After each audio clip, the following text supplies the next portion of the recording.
हरे कृष्णा भक्तों, राधे राधे। स्वागत है आपका हमारे YouTube चैनल पे। आज हम गीता का सार अध्याय से 11वां श्लोक श्रवण करेंगे। अभी तक आपने अर्जुन के संवाद सुने।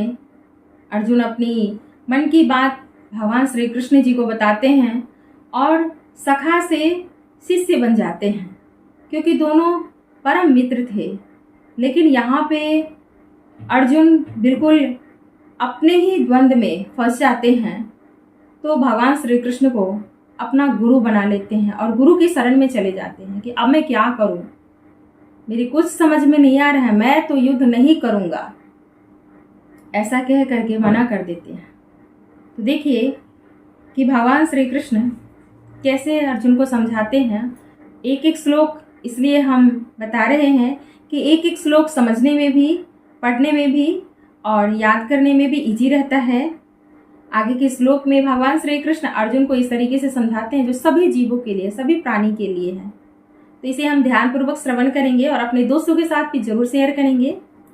श्री भगवानुवाच अशोच्याना अन्वशोचः त्वं वादान च भाससे गतयसूना गतासूना च नानुशोचन्ति पंडिताः।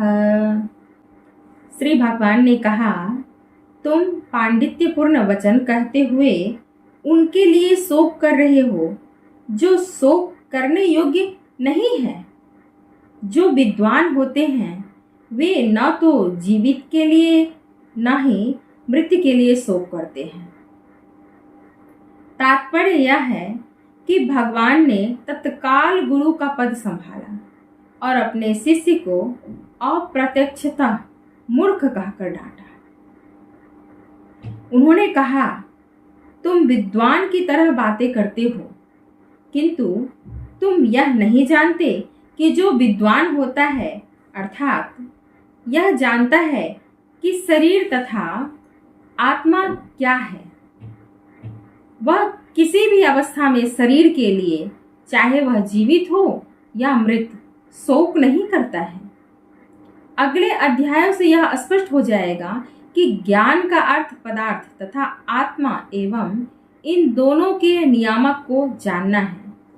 अर्जुन का तर्क था कि राजनीतिक या समाज नीति की अपेक्षा धर्म को अधिक महत्व मिलना चाहिए, किंतु उसे यह ज्ञात न था कि पदार्थ, आत्मा तथा परमेश्वर का ज्ञान धार्मिक सूत्रों से भी अधिक महत्वपूर्ण है।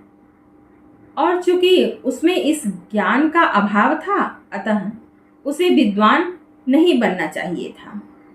और चूंकि वह अत्यधिक विद्वान नहीं था, इसलिए वह शोक के सर्वथा अयोग्य वस्तु के लिए शोक कर रहा था।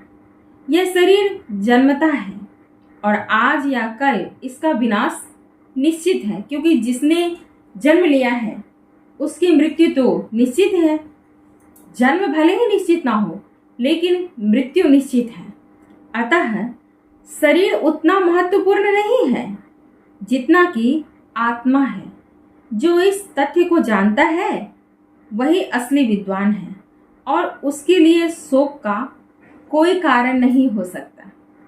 इसीलिए भगवत भक्ति कर लिया और सच्चे मन से श्री कृष्ण के शरण में चले गए तो अन्यथा कहीं और जाने की जरूरत ही नहीं होती। जो विद्वान होने का दावा करते हैं उन्हें भी जो ज्ञान अर्जुन को दिया गया था वही ज्ञान उन विद्वानों को भी दिया गया है।